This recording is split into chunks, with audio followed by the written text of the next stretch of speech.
ஒரு ஊர்ல ஒரு பெரியவர் இருந்தார். அவர் ஒரு குரு. அவர் தொடர்ந்து தியான கூட்டங்கள் நடத்துவார். அந்த கூட்டத்தில் கலந்துக்கிறதுக்காக பல ஊர்கள்ல இருந்து சீடர்கள் நிறைய பேர் வருவாங்க போவாங்க. ஒரு நாள் அங்கே கூட்டம் நடந்துகிட்டு இருக்குது. அந்த சமயத்தில் சீடர்களில் ஒருத்தன் என்னத்தையும் திருடி விட்டான். மற்ற சீடர்கள் அதை கவனிச்சுட்டாங்க. இவன் ஆப்பிட்டுக்கிட்டான். கூட்டம் முடிஞ்ச பிற்பாடு இவன் திருடின விஷயத்தை அந்த பெரியவர்கிட்ட போய் சொன்னாங்களாம். அவர் கவனத்துக்கு கொண்டுகிட்டு போனாங்க. ஆனால் அவர் இதை காதிலே போட்டுக்கல, கண்டுக்கவே இல்லை. போய் சொன்ன சீடர்களுக்கெல்லாம் ஏமாத்தமாக போயிட்டுது. என்ன இது, இவ்வளவு தூரம் நாம் கண்டுபிடிச்சி போய் சொல்கிறோம், அவர் கண்டுக்கவே மாட்டேங்கிறாரே அப்படின்னு ஒரு மாதிரி ஆயிட்டாங்க. இருந்தாலும் அதை பற்றி ஒன்றுமே சொல்லிக்கல, பேசாமல் இருந்துட்டாங்க. கொஞ்ச நாள் ஆச்சு. அதே ஆள் மறுபடியும் ஒரு திருட்டில் மாட்டிக்கிட்டான். சீடர்கள் மறுபடியும் அந்த குருக்கிட்ட விஷயத்தை சொன்னாங்க. அவர் அப்பவும் வழக்கம் போல் சும்மாவே இருந்துட்டார். இவர் இப்படி இருக்கிறத பார்த்ததும் அந்த சீடர்களுக்கு கோபம் வந்துட்டுது. உடனே அந்த சீடர்கள்லாம் ஒன்று கூடி பேசினாங்களாம். எல்லாருமா சேர்ந்து ஒரு விண்ணப்பம் தயார் பண்ணாங்க. அதை குருநாதர்கிட்ட கொண்டுட்டு போய் கொடுத்தாங்க. அந்த விண்ணப்பத்தில் இவங்க என்ன எழுதியிருக்கிறாங்க தெரியுமா? குருநாதர் அவர்களே, உடனே திருடனவன் மீது சட்ட நடவடிக்கை எடுக்கணும். நீங்கள் அப்படி அவனை இங்கே சேர்க்கக்கூடாது. நீங்கள் சேர்த்தீங்கன்னா நாங்கள் இங்கே இருக்கிறத பற்றி யோசிக்க ஆரம்பிச்சிருவோம். அவனை இந்த மடத்தை விட்டே துரத்தி பண்ணணும். நீங்கள் அவனை வெளியில் அனுப்புங்க, இல்லைன்னா நாங்கள் அத்தனை பேரும் வெளியில் போயிடுறோம். இப்படி தான் அந்த விண்ணப்பத்தில் எழுதியிருக்கிறாங்க. குரு அந்த விண்ணப்பத்தை வாங்கி படித்து பார்த்தார். அதுக்கப்புறம் அதை எழுதின அத்தனை பேரையும் கூப்பிட்டாரு. எல்லாரும் இப்படி வாங்கன்னாரு. வந்தாங்க. இப்படி என் எதிரில் உட்காருங்கன்னார். உட்காந்தாங்க. அப்புறம் சொன்னார், இதை பாருப்பா, நீங்கள் எல்லாரும் புத்திசாலிகள். உங்களுக்கு எது நல்லது எது கெட்டதுங்கிறது நல்லா தெரியும். நீங்கள் மேற்கொண்டு ஏதாவது படிக்கணும்னு நினச்சா வேறு எங்கே வேணும்னாலும் போகலாம். அதுக்கு நான் தடை சொல்ல மாட்டேன். ஆனால் உங்களால் குற்றம் சாட்டப்பட்ட அவன் இருக்கானே, அவன் எப்படின்னா அவனுக்கு எது நல்லது எது கெட்டதுங்கிறதெல்லாம் தெரியாது. அதனால தான் திருடுறான். நீங்கள் சொல்கிறது மாதிரி அவனை அடித்து துரத்தி விடுறோம்னு வச்சுக்கோங்க, அவனுக்கு எப்படி நல்லது கெட்டது தெரியும்? அவனுக்கு அதை யார் சொல்லி கொடுக்கறது? அதனால் இங்கேயே இருக்கட்டும், அதுதான் சரி. இதுக்காக நீங்கள் எல்லாரும் என்னை விட்டுட்டு போனாலும் சரி, அவனை நான் விரட்ட மாட்டேன் அப்படின்னு விட்டாரான். இவ்வளவையும் திருடனை அந்த சீடன் கேட்டுக்கிட்டே இருந்திருக்கான். அவன் கண்களில் கண்ணீர். அப்படியே எழுந்திரிச்சு வந்தான். குரு காலில் விழுந்தான். அவன் கண்ணீரில் அவனது தீமை கழுவப்பட்டது அப்படிம்பாங்க. அதாவது சீடர்களுக்கு அந்த குருவோட பெருமை அப்போ தான் புரிஞ்சுதான். ஒரு நல்ல ஆசிரியர் இருக்காருன்னு வச்சுங்க, நல்லா படிக்கிற பையனுக்கு தான் பாடம் சொல்லி கொடுப்பேன்னா அது என்ன பெரிய விஷயமா? மோசமாக படிக்கிறவனையும் மாற்றி காட்டுறேங்கிறது தான் பெருமை. இந்த காலத்து குரு ஒருத்தர் ஒரு ஆசிரமம் வச்சு நடத்திட்டு வந்தார். நிறைய பேர் தினம் வருவாங்க போவாங்க. ஒரு நாள் ஒருத்தன் வந்தான். அந்த குரு முன்னாடி போய் நின்னான். ஐயா, என்ன உங்கள் சீடனாக ஏற்றுக்கணும்னா. அந்த குரு நிமிர்ந்து பார்த்தார். உன்னுடைய நோக்கம் என்னன்னு கேட்டார். ஐயா, உங்ககிட்ட கொஞ்ச நாள் இருந்தேன்னா நல்ல பழக்க வழக்கங்களை கற்றுக்கலாம். அதுக்கப்புறம் வெளியில் போய் ஒரு நல்ல தொழில் தொடங்கி வாழ்க்கையில் முன்னுக்கு வரணுங்கிறது தான் என்னோட நோக்கம் அப்படின்னா. நீ சொல்கிறது சரி, ஆனால் உன்னால் இங்கே நல்ல பழக்க வழக்கங்களை கற்றுக்க முடியலேன்னு வச்சுக்கோ, அப்போ என்ன பண்ணுவேன் அப்படின்னு கேட்டார் அவர்.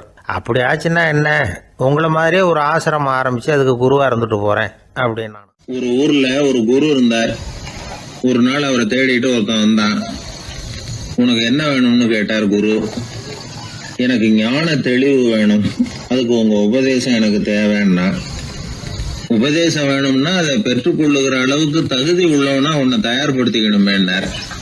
அதுக்கு நான் என்ன செய்யணும்னு சொல்லுங்கன்னா, முதல்ல நீ செய்ய வேண்டியது என்னன்னா, உங்ககிட்ட இருக்கிற எல்லா கெட்ட குணங்களையும் விட்டுட்டு 1 வருஷம் கழிச்சு வா, அப்புறம் பார்க்கலான்னார். அவ்வளவுதானே, சரின்னு சொல்லிவிட்டு அவன் போயிட்டான். 1 வருஷம் கழிச்சு வந்தான். அவன் அங்க சேர்ந்த சமயத்துல அந்த ஆசிரமத்தின் மண் தரைய ஒரு வேலைக்காரன் பெருக்கி சுத்தம் பண்ணிட்டு இருக்கிறான். அந்த மண் தரையிலிருந்து எழுந்த புழுதி அதிகமா இருந்தது. அது காத்துல கலந்தது. சீடனையே மறைக்கிற அளவுக்கு ஆயிட்டுது. ஒரே புழுதி மயம். சீடனுக்கு கோபம் வந்துட்டுது. அந்த வேலைக்காரனை அடிக்கிறதுக்காக கையை வாங்கிட்டு போனான். அவன் ஓடி போய் குரு கிட்ட சொல்லிவிட்டான். குருவே, உங்க உத்தரவுப்படிதான் நான் தரையை சுத்தம் பண்ணேன், ஆனா அந்த ஆள் என்ன அடிக்க வர்றான் அப்படின்னா. குரு பார்த்தார். அந்த சீடனை கூப்பிட்டார். இத பாருப்பா, உன்னுடைய எண்ணங்கள்ல பாம்பு புகுந்துட்டுது. அதையெல்லாம் விரட்டி அடிச்சு விட்டு 1 வருஷம் கழிச்சு வா, அதுக்கப்புறம் பார்க்கலான்னு விட்டார். சீடன் யோசனை பண்ணான். சரின்னு சொல்லிட்டு போயிட்டான். ஒரு வருஷம் கழிச்சு மறுபடியும் வந்தான். இப்போ அவன் வர்ற சமயத்துல அந்த வேலைக்காரன் என்ன பண்ணான் தெரியுமா? குரு கட்டளைப்படி தரையை பெருக்கினான். அப்புறம் அந்த புழுதியை எடுத்து வேணும்னே அந்த சீடன் மேல தூவனான். அவ்வளவுதான், சீடனுக்கு மகாகம் வந்துட்டுது. அந்த வேலைக்காரனை பிடிச்சி கண்ணாமண்ணான்னு திட்டிவிட்டான்.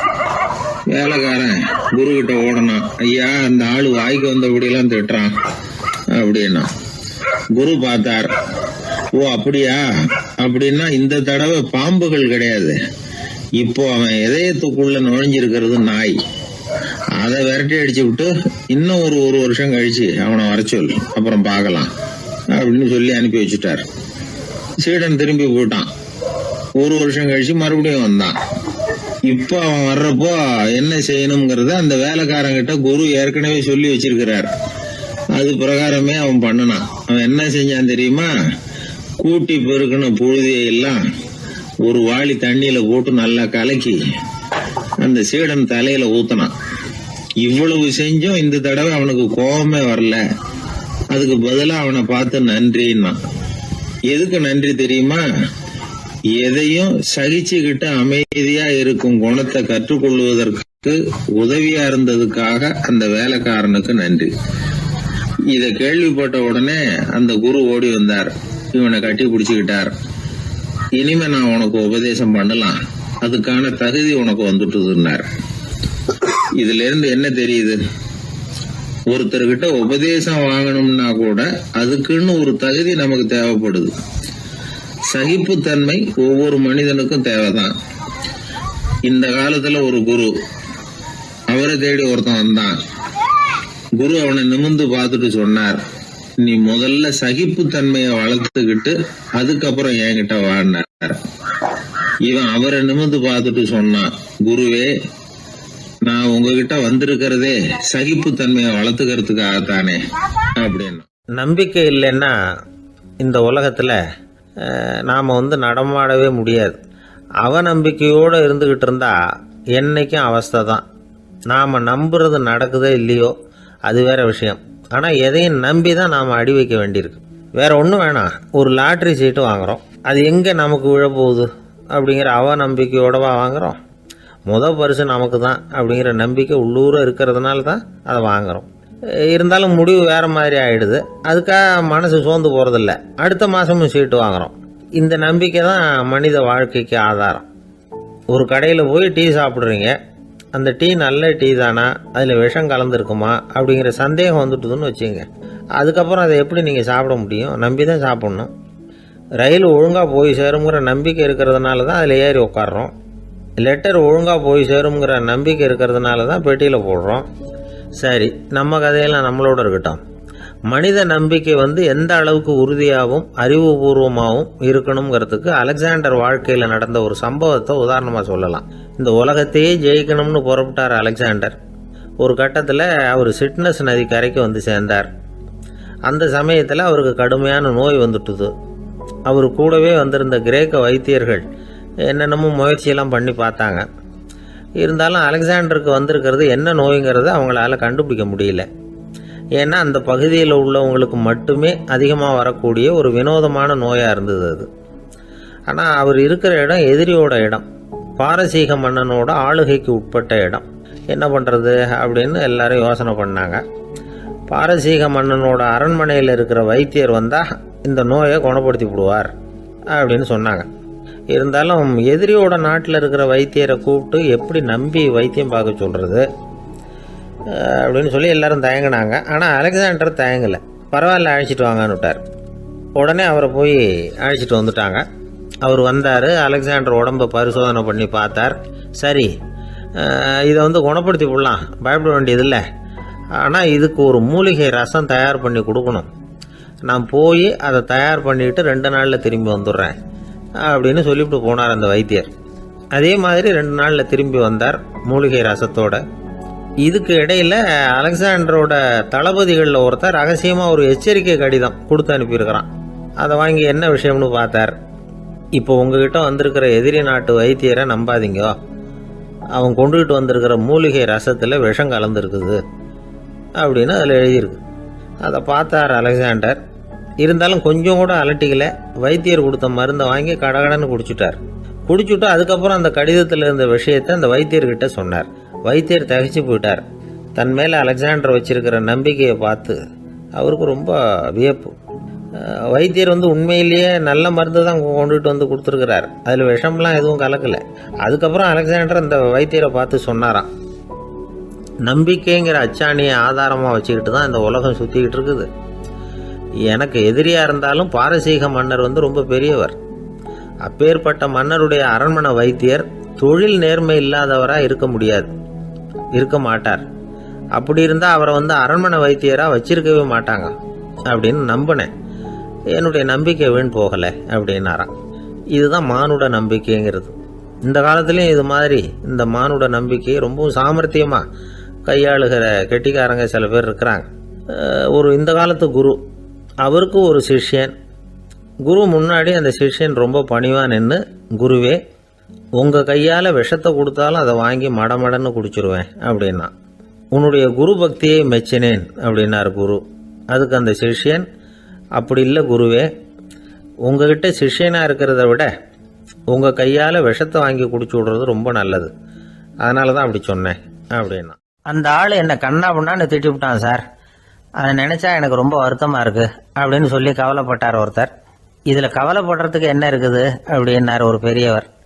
அவர் ஒரு மகான்.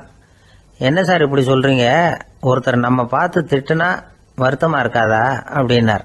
அது எப்படி வருத்தமாக இருக்கும், திட்டுறதுங்கிறது என்ன, அது வெறும் சத்தம் தானே அப்படின்னார் அந்த பெரியவர். நம்ம ஆளுக்கு தலையை பிச்சுக்கலாம் போல இருந்தது. இருக்காத அப்படின்னா நமக்கு அப்படி தானே தோணுது. அந்த பெரியவர் சொல்கிறது ரொம்ப பெரிய விஷயம். அதை நாம் புரிஞ்சிக்க முயற்சி பண்ணலாம்னா நடைமுறை வாழ்க்கைக்கு அது ஒத்து வர்றது மாதிரி தெரிய மாட்டேங்குது. இருந்தாலும் அந்த பெரியவர் அதுக்கு என்னதான் விளக்கம் கொடுக்குறாருன்னு பார்ப்போமே. ஒரு ரயில் போயிட்டுருக்கு, அதில் ஒரு சாது போயிட்டுருக்கார். அந்த ரயில் அவர் ஹரித்வாரம் போயிட்டுருக்கார். அவர் ரயிலில் ஏகப்பட்ட கூட்டம். நம்ம ஊர் ரயில் கேட்க வேணும், டிக்கெட் வாங்கிட்டு கொஞ்சம் பேர், வாங்காத கொஞ்சம் பேர். அது என்னத்துக்கு அனாவசியமாக டிக்கெட் அப்படிங்கிற நினைப்பில் பாதி பேர். இந்த கூட்டத்துக்கு மத்தியில் அந்த சாதுவும் போயிட்டு இருக்கிறார். உட்கார்றதுக்காக இருந்த இடத்துல ஒரு ஆள் படுத்திருக்கிறான், கொஞ்சம் முரட்டு ஆசாமி. அவன் காலு பக்கத்தில் கொஞ்சோண்டு இடம் பாக்கி இருந்தது. அந்த இடத்துல இந்த சாது உட்காந்துருந்தார். மெதுவாக உட்காந்துக்கிட்டார் போய். ஆனால் அந்த ஆள் ராத்திரி பூரா இவரை காலால் உதச்சிக்கிட்டே இருக்கிறான். அது இவருக்கு ரொம்ப அவமானமாக பட்டுது. அதனால் துக்கம் ஏற்பட்டது. இருந்தாலும் அதை ஒரு மாதிரியாக சகிச்சுக்கிட்டே இவர் சேர்ந்தார். பொழுது விடிஞ்சது. அந்த சாது ஹரித்வார் சேர்ந்தார். அங்கே ஒரு பெரிய ஞானியை சந்திச்சார். ராத்திரி ரயிலில் அந்த ஆள் உதைச்சதையும் அதனால் தனக்கு ஏற்பட்ட துக்கத்தையும் இந்த சாது அந்த ஞானிகிட்ட சொன்னார். சொல்லிவிட்டு, ஏன் சுவாமி, எனக்கு துக்கம் ஏற்பட்டதே அது தப்பா அப்படின்னு கேட்டார். தவறுதான்னார் அந்த ஞானி. உனக்கு இன்னமும் தேக அபிமானம் போகலைங்கிறது தான் அது காட்டுது. அஷ்டாவக்கிரர் என்ன சொல்றார் தெரியுமா, உண்மையான ஞானி யாராவது தன்னை வந்தனை செய்தால் அதற்காக சந்தோஷப்பட மாட்டார், யாராவது நிந்தனை செய்தால் அதற்காக வருத்தப்பட மாட்டார் அப்படின்னு சொல்றார். நிந்தனைங்கிறது ஒரு ஒலி தான். தேகாபிமானம் இருக்கிற வரைக்கும் இந்த ஒலி நம்மளை வேதனைப்படுத்தும். நான் தேகம் இல்லை, ஆத்மா அப்படிங்கிற நினைவு இருந்தா இந்த ஒலி நம்மளை பாதிக்காது. மனு என்ன சொல்றார் தெரியுமா, ஒரு சாதகன் பாராட்டுதலை விஷம்னு நினைச்சு பயப்படணும், அவமானத்தை அமிர்தம்னு நினைச்சு சந்தோஷப்படணுங்கிறார். அவமானப்பட்டா கவலைப்படாமல் எப்படி இருக்க முடியும் அப்படின்னு தான் நமக்கு தோணும். அதனால தான் நம்மள யாரும் இதுக்கு உதாரணமாக யாரையும் காட்ட முடியல. புத்தரையும் கபீரையும் உதாரணமாக காட்டுறாங்க. அவங்களுக்கெல்லாம் அவமானம் ஏற்பட்டப்போ கவலையே படலையாம். புத்தரை அவமானப்படுத்தணுங்கிறதுக்காக கௌசாம்பி ராணி ஒரு இளம் பெண்ணை கொலை பண்ணி சடலத்தை புத்தர் குடிசைக்கு முன்னாடி போட சொன்னார். போட்டாங்க. புத்தர் தான் அந்த பொண்ணை கெடுத்து கொலை பண்ணி விட்டாருன்னு எல்லாரும் நினைச்சாங்க. ஆனால் புத்தர் இதை பற்றி கவலையே படலை. அப்புறமா உண்மை தெரிஞ்சதும் புத்தர் புகழ் இன்னும் அதிகமாயிட்டுது. ஒரு பெரிய சபையில் ஒரு மோசமான பொண்ணு நுழைஞ்சி தனக்கும் கபீருக்கும் சம்பந்தம் உண்டுன்னு சொன்னா. கபீர் கவலைப்படலை.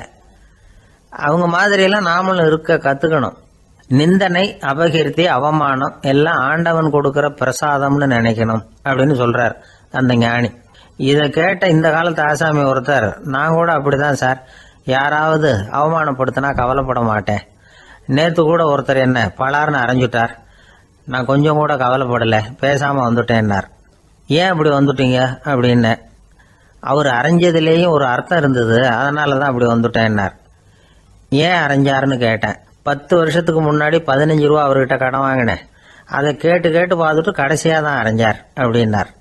ஆண்டவனுடைய பிரசாதம் இவருக்கு அடிக்கடி கிடைக்கும் போல இருக்கு. ஒரு காடு, அங்கே புத்தர் அவர் பாட்டுக்கு நடந்து போய்கிட்டே இருக்கிறார். அவருக்கு பின்னாடி ஒரு குரங்கு, அதுவும் தொடர்ந்து வந்துக்கிட்டே இருக்குது. புத்தர் திரும்பி பார்த்தார். குரங்கு அப்படியே குதித்து உயர எழும்பி ஒரு கிளையில் போய் உக்காந்துது. ஏன் இப்படி பண்ணுறேன்னு கேட்டார் புத்தர். என்னை சாதாரணமாக நினைக்க வேணாம், நான் மகாமந்தி, என்னால் எல்லாம் முடியும், முடியாதுங்கிற வார்த்தையே என்னுடைய அகராதியில் கிடையாது, என்ன வேணும்னாலும் செய்வேன் அப்படின்னுது. அப்படின்னா ஒரு பந்தயம் வச்சுக்கலாமான்னார் இவர். ஓ வச்சுக்கலாமேன்னுது. வேற ஒன்றும் இல்லை, இப்போ நீ மேலே எழும்பி அந்த கிளையில் உட்காந்தது மாதிரி அங்கேருந்து தாவி என் உள்ளங்கையில் உட்காரணும், அவ்வளவுதான் அப்படின்னார். அப்படி உட்காந்துட்டா என்ன பரிசு அப்படின்னு கேட்டது அது. சொர்க்கத்தில் இருக்கிற மாமன்னன் மரகத சக்கரவர்த்தியை என்னோட இருக்கும்படியாக கூப்பிட்டுக்கிறேன். அந்த சமயத்தில் அவருடைய அரியணை அங்கே காலியாயிடும், நீ அதில் போய் உட்காந்துக்கலாம். பந்தயத்தில் தோத்துட்டா ஒரு கல்ப காலம் இந்த பூமியில் வாழ வேண்டியிருக்கும், அதுக்கு பிறகு தான் என்கிட்ட வர முடியும், என்ன சொல்கிற அப்படின்னார். குரங்குக்கு தாவறது ஒரு பெரிய காரியமா? இது எனக்கு ரொம்ப சாதாரண விஷயம், என்ன இப்போவே தாவட்டுமா அப்படின்னுது. சரின்னு சொல்லி உள்ளங்கையை நீட்டினார். அவருடைய கை தாமரை இலை அளவுக்கு அப்படியே விரிஞ்சுது. குரங்கு சௌரியமாக உட்கார்றதுக்காக. குரங்கு தாவறதுக்கு தயாராச்சு. அதுக்கு முன்னாடி ஒரு சின்ன யோசனை அதுக்கு. இந்த கிளையிலேருந்து அந்த கைக்கு தாவறது எனக்கு ரொம்ப அற்பமான ஒரு வேலை, இது ரொம்ப சாதாரணம், என்னுடைய கௌரவத்துக்கு இது சரியாக இருக்காது. அதனால் நான் என்ன பண்ண போகிறேன்னா, இங்கேருந்து கிளையிலேருந்து அப்படியே உயர எழும்ப போகிறேன். எழும்பி மேல் உலகம் போய் அங்கே ஒரு சுற்றிவிட்டு அதுக்கப்புறம் அங்கேருந்து நேராக இந்த கையில் உட்கார போகிறேன் அப்படின்னு நினச்சிது. என்ன யோசிக்கிற அப்படின்னார் புத்தர். ஒன்றும் இல்லை, இந்த பாயிரம் பார் அப்படின்னு சொல்லி தாவி உயர போயிட்டுது. கொஞ்ச நேரத்தில் வான உலகத்துக்கே போய் சேர்ந்துட்டுது. அங்கே போய் பார்த்தா அங்கே ஒரு 5 பளிங்கு தூண்கள் இளம் சிவப்பு நிறத்தில் நின்றுக்கிட்டு இருக்குது. குரங்கு நினச்சிக்கிட்டது, புத்தர்கிட்ட போய் இந்த பளிங்கு தூண்களை பார்த்தோம்னு சொன்னால் அப்படியே திகைச்சு போயிடுவார், இந்த தூணில் ஏதாவது அடையாளம் செஞ்சுட்டு போகணும் அப்படின்னு அந்த இடத்துல மிதந்துக்கிட்டே நினச்சிது. உடனே ஒரு தூணில் எழுதிச்சு. என்ன எழுதிச்சுன்னா, ஒரு மகா ஞானி இங்கே வந்துட்டு போகிறார் அப்படின்னு எழுதிச்சு. எழுதிவிட்டு அப்படியே கீழே தாவி புத்தரோட உள்ளங்கையில் உட்காந்துது. எப்படி பார்த்தீங்களா என்னுடைய வேலை? வான உலகத்துக்கே போய் அங்கே இருக்கிற 5 பளிங்கு தூண்களை பார்த்துட்டு அதில் நான் வந்த விவரத்தை எழுதி வச்சுட்டு அதுக்கப்புறம் இங்கே வந்திருக்கிறேன் அப்படின்னுது ரொம்ப பெருமையாக. அப்படியா அப்படின்னார் புத்தர். ஆமாம், சந்தேகமாக இருந்தால் வாங்க, அழைச்சிட்டு போய் காட்டுறேன் அப்படின்னுது அந்த குரங்கு. அதுக்கு தேவையில்லை, அப்படியே கொஞ்சம் கீழே குனிஞ்சு பார்த்து தெரியும் அப்படின்னார் புத்தர். அங்கே பார்த்தா புத்தரோட உள்ளங்கை தெரிஞ்சுது. நல்லா உத்து பார்த்துது. அவரோட ஒரு விரலில் அது எழுதிய வாசகம் தெரிஞ்சுது. குரங்கு யோசனை பண்ணிச்சு, அப்படின்னா வானத்தில் நான் பார்த்தது புத்தரோட விரல்களா அப்படின்னு யோசிச்சுது. இதை புரிஞ்சுக்கிட்ட உடனே அந்த குரங்கோட கர்வம் அழிஞ்சு போச்சான். நம்ம மனசு தான் இந்த குரங்கு. மனம்ங்கிறதும் ஆணவம்ங்கிறதும் ஒரு நாணயத்தின் 2 பக்கங்கள். மனம் உள்ளவரை ஆணவமும் இருக்கும். மனம் அழிஞ்சாதான் ஆணவம் அழியும். மனம் அழிய வேண்டும் அப்படின்னு பெரியவங்க சொல்கிறது இந்த அர்த்தத்தில் தான். நம்ம ஆளுங்க சவால் விடுறதெல்லாம் வேறு மாதிரி. ஒருத்தன் ஒரு வாய்க்காலை தாண்டுறேன்னு பந்தயம் கட்டி தாண்ட முடியாமல் வாய்க்காலில் விழுந்து காலை உடச்சிக்கிட்டு கட்டு போட்டுக்கிட்டு வந்தான். ஏன்டா அப்படின்னு கேட்டாங்க. நான் பந்தயம் கட்டின நேரம் சரியில்லை அப்படின்னா. எப்படிறான்னு கேட்டிருக்காங்க. வாய்க்காலில் தண்ணி இருக்கிற நேரமாக பார்த்து பந்தயம் கட்டியிருக்கணும் அப்படின்னா. அங்கே ஒரு புதர் தெரியுது இல்லையா, இந்த புதருக்குள்ளே ஒரு சிங்கம் இருக்குது. அந்த பக்கமாக நான் போகிறப்போ வர்றப்போலாம் அது என்கிட்ட வம்பு வளர்க்குது, தகராறு செய்யுது, என் மேலே பாயுது, என்னை தாக்குது, ஏன்னு தெரியல அப்படின்னுது. இதை கேட்டதும் அந்த குரங்கு சொல்லிச்சு, இனிமேல் கவலைப்படாத, இந்த தடவை நான் உன்னை காப்பாற்றுறேன்னுது. அதுக்கப்புறம் ஒரு நாள் அந்த குரங்கும் கழுதியும் அந்த புதர் பக்கமாக போய்கிட்டு இருந்தாங்க. எதிர்பார்த்தது மாதிரியே நடந்தது. அந்த சிங்கம் எதிரில் வந்தது, கழுதியை பார்த்தது, உடனே அது மேலே பாய ஆரம்பிச்சுட்டுது. அவ்வளவுதான். உடனே இந்த குரங்கு என்ன பண்ணிச்சு தெரியுமா, கிடுகிடுன்னு ஒரு மரத்து மேலே ஏறி உட்காந்துக்கிட்டது. அங்கே உட்காந்துக்கிட்டு கீழே அந்த கழுதியும் சிங்கமும் போடுற சண்டையை வேடிக்கை பார்க்க ஆரம்பிச்சுட்டுது. கொஞ்ச நேரம் கழித்து அடிபட்ட காயத்தோடு அந்த கழுதை மெதுவாக நடந்து வந்தது. குரங்கும் மெல்ல மரத்தை விட்டு கீழே இறங்குச்சு. இப்போ கழுதை கேட்டுது, என்னை காப்பாற்றுறேன்னு சொல்லிவிட்டு காலை வாரி விட்டுட்டியே, நீ பாட்டுக்கு மரத்து மேலே ஏறி உட்காந்துக்கிட்டே, இது நியாயமானது. குரங்கு பரிதாபமாக அதை பார்த்துது. நான் மரத்து மேலே இருந்து நீங்கள் 2 பேரும் சண்டை போட்டதை பார்த்துக்கிட்டு தான் இருந்தேன். உன்னோட சத்தம் தான் அதிகமாக இருந்தது, அது நீ சிரிக்கிற மாதிரி எனக்கு கேட்டுது, அதனால் நீ தான் ஜெயிச்சுக்கிட்டு இருக்க போல இருக்கு அப்படின்னு நினச்சிவிட்டேன்னது. இன்றைக்கி பல பேர் இப்படி தான் இருக்கிறாங்களாம். யார் ஜெயிக்கிறாங்க யார் தோக்குறாங்கங்கிறத முகத்தை பார்த்து கூட கண்டுபிடிக்க முடியறதில்ல, பேசுகிற பேச்சை வச்சு கூட கண்டுபிடிக்க முடியறதில்ல. தோற்கிறவங்க கூட சிரிக்கிற மாதிரி முகத்தை வச்சுக்கிறான். இன்றைய மனிதர்கள்கிட்ட ஏகப்பட்ட முரண்பாடுகள். பொய் முகங்களோட உலவுகிறவர்கள் தான் அதிகம். உண்மை முகம் எங்கே இருக்குது அப்படிங்கிறத புரிஞ்சுக்கிட்டு நண்பர்களை தேர்ந்தெடுக்கணும் அப்படிங்கிறது ஒரு முக்கியமான கருத்து. கடவுள் இந்த உலகத்தை படைச்சு விட்டு அதுக்கப்புறமும் கொஞ்ச நாள் இங்கேயே தங்கியிருந்தாராம். அப்போ தான் அவருக்கு ஒரு உண்மை புரிஞ்சுதான், இந்த உலகத்தில் தங்கி இருக்கிறது எவ்வளவு இடைஞ்சல்னு. தினமும் மனிதர்கள் தேடி வந்து ஏதாவது புகார் சொல்லிக்கிட்டே இருந்தாங்களாம். எனக்கு அது வேணும் இது வேணும்னு கேட்டுக்கிட்டே இருந்தாங்களாம். சில பேர் வந்தாங்க, நாங்கள் வந்து விவசாயம் பண்ணுறோம், தண்ணி இல்லாமல் பயிர் காயுது, எங்களுக்கு மழை வேணும் அப்படின்னாங்க. அவங்க போனதும் அதுக்கப்புறம் சில பேர் வந்தாங்க, நாங்கள் வந்து மண்பானை செய்கிறவங்க நிறைய பானை செஞ்சு வச்சுருக்குறோம், மழை பெஞ்சால் எல்லாம் கரைஞ்சி வீணாக போயிடும், அதனால் இன்றைக்கி மழை பெய்யக்கூடாதுன்னாங்க. கடவுள் பார்த்தார், அவருக்கு என்ன பண்ணுறதுன்னே தெரியல, ஏகப்பட்ட குழப்பம், தலையை பிச்சுக்கலாம் போல் இருந்தது, கிட்டத்தட்ட பைத்தியம் பிடிக்கிற அளவுக்கு ஆகிட்டுது. எல்லாருடைய ஆசைகளையும் அவரால் நிறைவேற்ற முடியல, ஏன்னா ஒன்றுக்கு ஒன்று முரண்பாடாக இருந்தது. ஒரு நாள் தன்னுடைய அமைச்சரவையை கூட்டி ஆலோசனை கேட்டார். என்ன செய்யலாம்னு சொல்லுங்கன்னார். இது என்ன பிரமாதம், பேசாமல் இமயமலை அடிவாரத்தில் போய் உட்காந்துங்க, யாரும் தொந்தரவு பண்ண மாட்டாங்கன்னாங்க. அங்கேயும் மனிதர்கள் வர ஆரம்பிச்சுருவாங்களேன்னார் கடவுள். சரி அப்படின்னா சந்திரனில் போயிருந்துக்கலாமேன்னாங்க. அங்கேயும் மனுஷன் குடி வர போகிறான் அப்படின்னார் கடவுள். வெகு தூரத்துக்கு அப்பால் உள்ள நட்சத்திர மண்டலத்துக்கு போயிடலான்னாங்க. இதெல்லாம் நிரந்தர தீர்வாகாது, நிரந்தரமாக இந்த மனிதனுடைய தொல்லையிலேருந்து நான் விடுபடணும், அதுக்கு ஏதாவது வழி சொல்லுங்கன்னார் கடவுள். ஒரு வயசான ஆள் வந்தார். கடவுளுக்கு காதோட காதாக ஒரு வழியை சொன்னார். கடவுளுக்கு முகம் மலர்ந்தது. அதுதான் சரி, அப்படியே செஞ்சுடலான்னார். அந்த ஆள் சொன்ன ரகசியம் என்ன தெரியுமா? மனிதனால் அடைய முடியாத ஒரு இடம் இருக்குது, அது வேறு எங்கேயும் இல்லை, அவனுக்கு உள்ளே இருக்குது, அங்கே போய் மறைஞ்சிங்க, அதுக்கப்புறம் மனிதர்களால் உங்களுக்கு தொந்தரவு இருக்காதுன்னார். மனிதன் நினைக்காத இடம் அதுதான். அதாவது உள்ளுக்குள்ளே இருக்கிற உண்மையை புரிஞ்சிக்காமல் வெளியில் எங்கேயோ அது இருக்கிறதாக நினச்சி வரட்டிக்கிட்டு அலையிறான் மனுஷன். உள்ளே இருக்கிற உண்மை புரிஞ்சால் நாம் தன்னம்பிக்கையோடு தலை நிமிர்ந்து வாழலாம். வேடிக்கையாக ஒரு கதை சொல்லுவாங்க, இதை பாருங்கள், நம்ம பையன் எங்கே பணம் வச்சாலும் எடுத்து விட்றான், என்ன பண்ணுறதுன்னாங்க அம்மா. அப்பா கொஞ்சம் நேரம் யோசனை பண்ணார். அதுக்கப்புறம் சொன்னார், அவன் கண்ணில் படாத இடமா நம்ம வீட்டில் இருக்கிறது ஒரே இடம் தான், அங்கே பணத்தை வை திருட்டு போகாதுன்னார். அது எந்த இடம்னு கேட்டாங்க. அதுதான் அவன் பாட புஸ்தகம், அதில் வச்சுரு, அவன் தொடவே மாட்டான், பாட புத்தகத்தை தொடாமல் பரீட்சையில் வெற்றி பெற முடியாது அப்படிங்கிறத புரிஞ்சுக்கணும். உள்ளே இருக்கிற உண்மையை தொடாமல் வாழ்க்கையில் வெற்றி பெற முடியாது. அதனால் உண்மையை புரிஞ்சுக்கிட்டால் வாழ்க்கையில் வெற்றி நிச்சயம். ஆசைப்படுறதுல தப்பு இல்லை, ஆனால் அந்த ஆசை தேவைக்கு தகுந்த மாதிரி இருக்கணும். தேவைக்கு மீறிய ஆசைகள் இருக்கு பாருங்க, அது தேவையில்லை. இந்த கருத்தை வலியுறுத்தது மாதிரி ஒரு கதை உண்டு. தேவேந்திரனுக்கு திடீர்னு வீடு கட்டணும்னு ஒரு ஆசை வந்துதான். வீடுன்னா நாம கட்டுற மாதிரி இல்லை, தேவேந்திரன் வீடுன்னா சும்மாவா, ஒரு பிரம்மாண்டமான அரண்மனை கட்டணும். அது மாதிரி இந்த 3 லோகத்திலையும் ஒரு அரண்மனை கிடையாது அப்படின்னு எல்லாரும் சொல்லணும். இது அவனோட ஆசை. உடனே தேவ தச்சரான விஸ்வகர்மாவை கூப்பிட்டான், உத்தரவு போட்டான். விஸ்வகர்மா தன்னுடைய உதவியாளர்களை எல்லாம் கூப்பிட்டு ஒன்றா சேர்த்துக்கிட்டார். படாத பாடுபட்டு ஒரு பெரிய அரண்மனையை கட்டி முடித்தார். கட்டி முடிக்க 1000 வருஷம் ஆச்சு. தேவேந்திரன் வந்து பார்க்குறான், அவனுக்கு திருப்தி ஏற்படலை. என்னுடைய அந்தஸ்துக்கு இது ரொம்ப சாதாரணமான கட்டிடம், இதை விட இன்னும் பெருசாக கட்டு அப்படின்னா. தேவ தச்சர் திணறி போயிட்டார். அவரால் அதுக்கு மேலே எதுவும் செய்ய முடியல. என்ன பண்ணுறதுன்னு யோசனை பண்ணார். நேராக நாரதர் காலில் போய் விழுந்தார். நீங்கள் தான் என்னை இந்த பிரச்சனையிலேருந்து காப்பாற்றணும்னார். நாரதர் யோசனை பண்ணார். சரி கவலைப்படாதேன்னார். நேராக இந்திரன்கிட்ட போனார். இந்திரன் வந்து நாரதரை பார்த்த உடனே வாங்கன்னு கூட்டிகிட்டு போய் அரண்மனையை காட்டினான். இது மாதிரி ஒரு அரண்மனையை நீங்கள் வேற எங்கேயாவது பார்த்துருக்குறீங்களா அப்படின்னு ரொம்ப பெருமையாக கேட்டான். நான் பார்த்ததில்லை, ஆனால் என்னை விட வயசில் மூத்தவர் மகரிஷி லோமேசர், அவர் ஒரு வேளை பார்த்துருக்கிறாரா என்னமோ அப்படின்னார். உடனே அவரை மனசில் நினச்சி தியானம் பண்ணினார். அடுத்த கணம் லோமேசர் அங்கே வந்தார். இடையில ஒரு சின்ன துண்டு, கையில் ஒரு கமண்டலம், தலையில் ஒரு பாய், அவ்வளவுதான் அவர்கிட்ட இருந்தது. எதுக்காக தலையில் இந்த பாய் அப்படின்னு கேட்டான் இந்திரன். என்ன மாதிரி அற்ப ஆயுள் உள்ள ஒரு ஜீவன் தனியாக வீடு கட்டிக்கிட்டு திண்டாடணுமா? இந்த பாய் தான் ஒரு வீடு மாதிரி எனக்கு நிழல் கொடுக்குது அப்படின்னார் அவர். என்னது, உங்களுக்கு வந்து அவ்வளவு கொஞ்சமான ஆயுளா அப்படின்னு ஆச்சரியத்தோடு கேட்டான் இந்திரன். ஆமாம், இதை பாரு, என்னுடைய மார்பில் ஒரு பொற்காசு அளவுக்கு ரோமம் ஒதுந்துட்டுது. எப்போ என் உடம்புல உள்ள எல்லா ரோமமும் உதிர்ந்துருமோ அப்போ என்னுடைய ஆயுள் முடியும் அப்படின்னார்.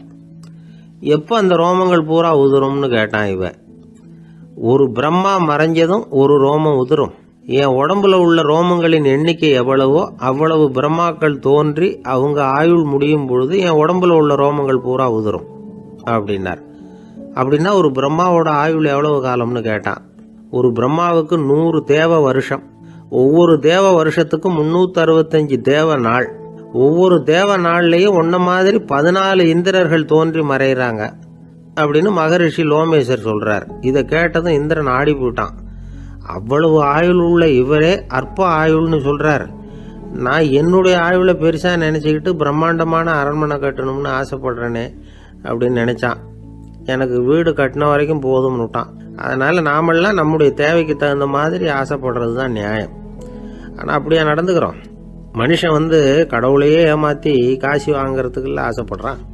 ஒருத்தன் கடவுளை நினைச்சு தவம் இருந்தான். கடவுள் நேரில் வந்தார்.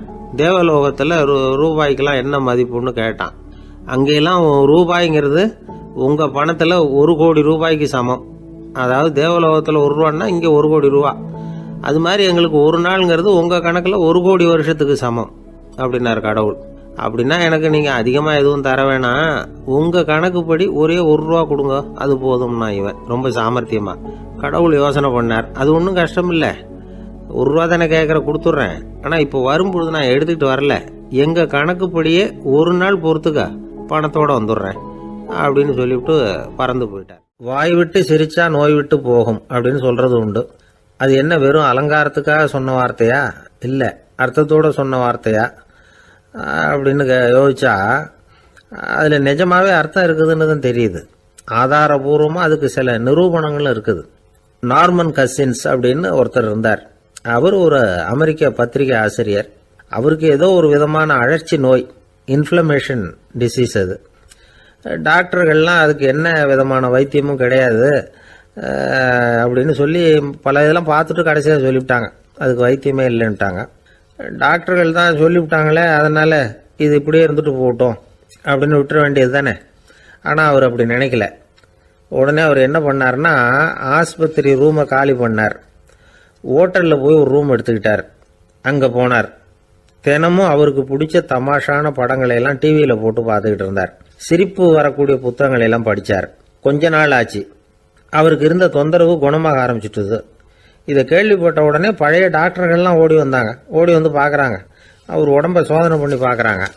பார்த்தா அவர் உடம்பு குணமாகறதுக்கு உதவியாக இருந்தது சிரிப்பு தான் அப்படிங்கிறத விஞ்ஞானபூர்வமாக அவங்க ஒத்துக்கிட்டாங்களாம். இருந்தாலும் சிரிப்பு எந்த முறையில் எந்த விதத்தில் உதவி பண்ணுது அப்படிங்கிறத இன்னமும் சரியாக புரிஞ்சிக்க முடியல.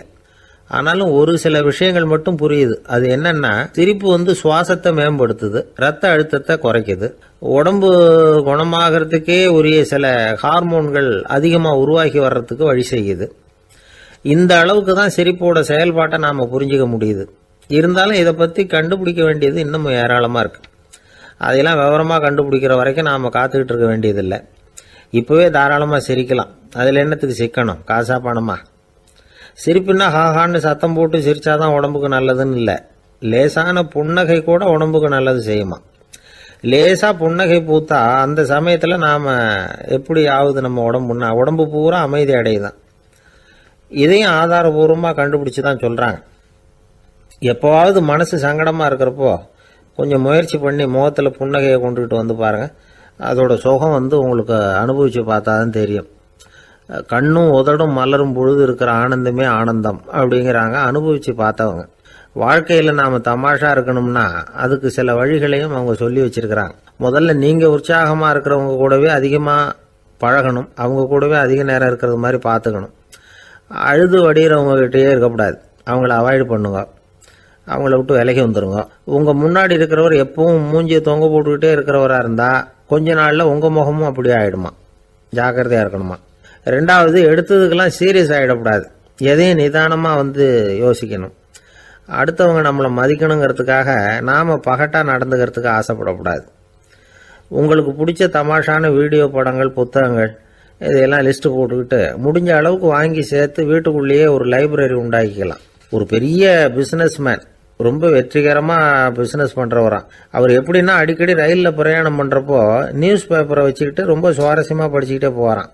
நியூஸ் பேப்பரில் அப்படி என்ன சுவாரஸ்யமான விஷயம் அப்படின்னு எட்டி பார்த்தா அதுக்குள்ளே ஒரு காமிக் புஸ்தகத்தை வச்சுக்கிட்டு படிச்சுக்கிட்டு இருப்பாராம்.